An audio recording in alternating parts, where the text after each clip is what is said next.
Manusia adalah makhluk sosial yang berinteraksi sosial.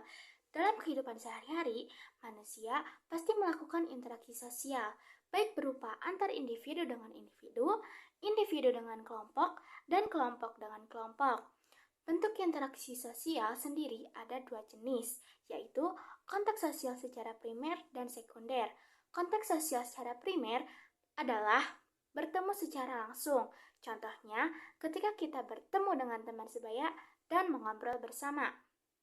Sedangkan konteks sosial sekunder adalah ketika kita berkomunikasi dengan seseorang yang sulit untuk ditemui. Contohnya, ketika kita merantau keluar kota, maka kita berkomunikasi melalui telepon dengan orang tua yang ada di kampung halaman. Sayangnya, dalam era teknologi yang berkembang dengan pesat sekarang, interaksi sosial yang ada di kalangan masyarakat mulai berkurang, terutama untuk generasi Z. Generasi Z bertumbuh kembang bersama dengan teknologi yang berkembang sekarang. Maka dari itu, pola pikir para generasi Z juga terpengaruhi. Generasi Z cenderung menginginkan sesuatu dengan cepat, atau dengan kata lain serba instan.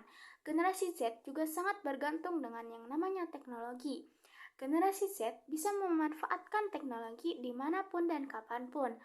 Namun, dampak negatifnya adalah generasi Z jadi cenderung bermain handphone dibanding berinteraksi dengan orang lain. Banyak kejadian ketika sekumpulan generasi Z duduk di satu meja yang sama, mereka akan bermain handphonenya masing-masing dibanding berbincang bersama. Hal ini yang membuat rasa hangat antar sesama berkurang, yang akibatnya kondisi ini bisa memberikan dampak negatif lainnya, yaitu pembulian.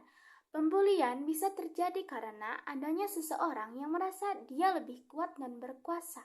Pelaku biasanya akan menindas korban, baik secara fisik maupun verbal. Pembulian banyak terjadi dalam ranah pendidikan dan dilakukan secara sembunyi-sembunyi.